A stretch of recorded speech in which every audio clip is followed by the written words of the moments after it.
E aí, pessoal, tudo bem? Para quem não me conhece, me chamo Harley Pacheco, sou psicólogo lá do IPSI, tá?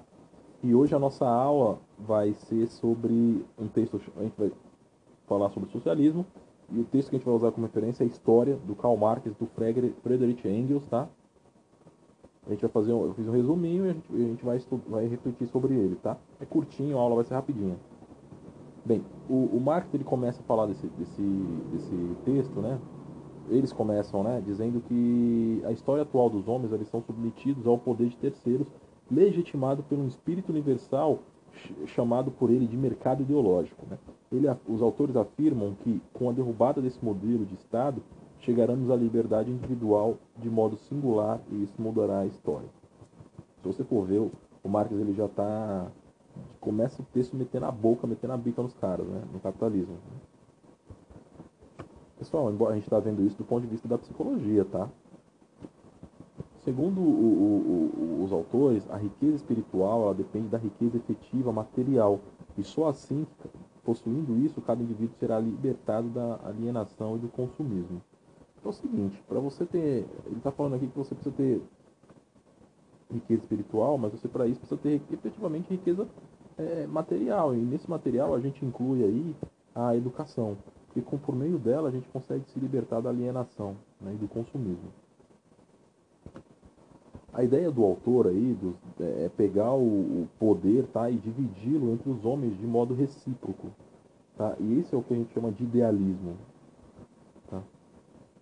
E as pessoas acham que isso é utópico. Né? Você não consegue dividir o poder entre os homens. E o pessoal critica que inclusive no socialismo não tem isso. Né? Bem, as relações elas não devem procurar um período na história para se encaixar, mas elas devem fixar-se em si mesmas, né? E as coisas elas podem e devem ser explicadas de maneira crítica, de maneira intelectualizada. E por meio dessa ideia, a gente tem que recomeçar a rejeitar toda a baboseira que a gente escuta e que emerge nas relações sociais. Se você for ver aí, as nossas relações sociais elas são extremamente esdrúxulas, né? E a forma com que a gente debate é desprovida de qualquer intelectualidade, né? Principalmente esse Facebook. Um exemplo disso é que eu posto esses vídeos aí no canal, tem gente que assiste e critica, dizendo que, né, se você acha ruim, não assiste, né? E não torna essa nossa... não sedimenta o que você não gosta. Eles falam no texto que a revolução é a força motriz da história.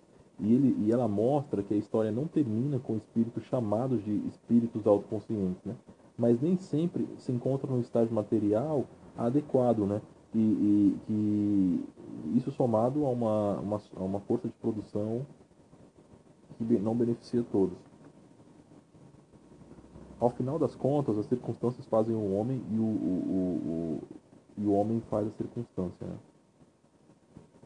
Segundo os autores, a história passa de geração em geração, e essa geração que recebe a história antiga é uma massa de produção.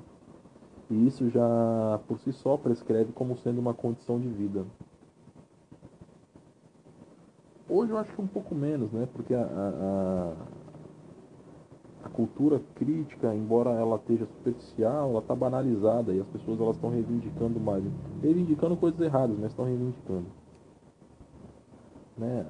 Se você for ver hoje, a esquerda se tornou num negócio elitista, né? Bem, a soma das forças capitais, das forças produtivas e o intercâmbio aí que acontece entre os indivíduos é chamado de essência e substância do homem. E essa essência, né, essa substância, é o que tantos filósofos combateram. No texto, eles falam que as condições impostas quando encontradas decidem se a revolução proposta pela história será ou não forte o suficiente para abalar as bases dos sistemas que existem, né? Assim, é verdade. Depende de ver se você vai ter condições, porque alguém paga, né, para você comer, para você viver. Mas enfim. Se as condições não estiverem satisfeitas, não adianta você falar 1000 vezes, né? Não adianta falar 10.000 vezes sobre a revolução, porque não vai acontecer. E o que prova essa afirmação é a própria história do comunismo, né? A história até agora ou não levou em conta bases efetivas da história ou só considera o discurso como algo colateral. A história, meus amigos, ela é sempre escrita de uma vista fora dela, né? E isso faz parecer que as relações efetivas são supra ou extramundo, né? O que não é. A relação homem e natureza é sempre excluída da história. Logo, a história só é vista como ação política, né? Como ação do Estado. Segundo os autores, né, o Marx e o Engels, o pensamento das classes dominantes são pensamentos de cada época. Tá?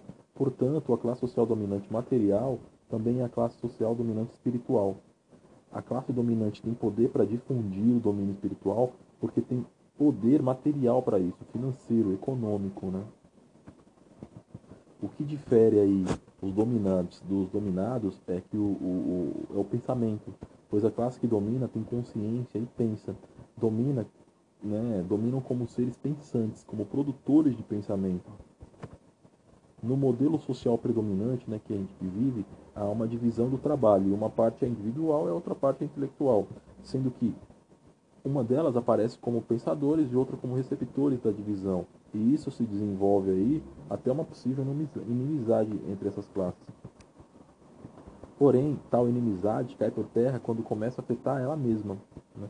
Com isso, o poder intelectual da classe dominante deixa de ser objeto ruim e passa a ser um modelo de como fazer as coisas, que é o que a gente consegue observar hoje, né?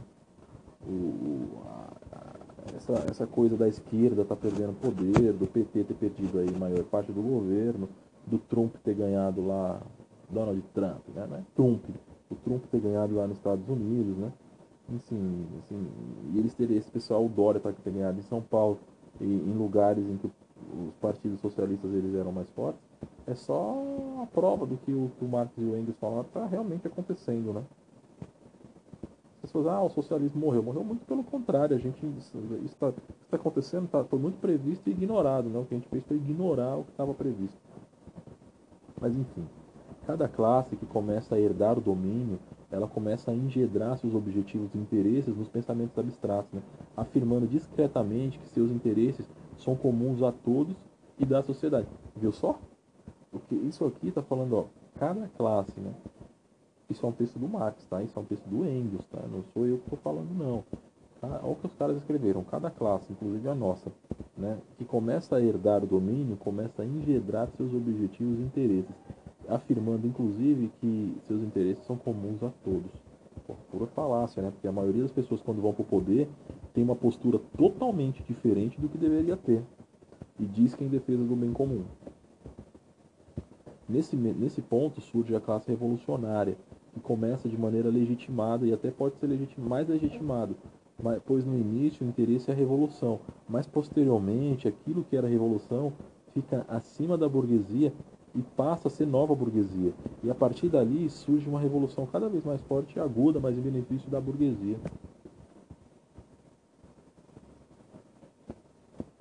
Todos esses pontos eles só vão acabar quando não for mais necessário apresentar um pensamento que seja válido por interesses particulares ou universais.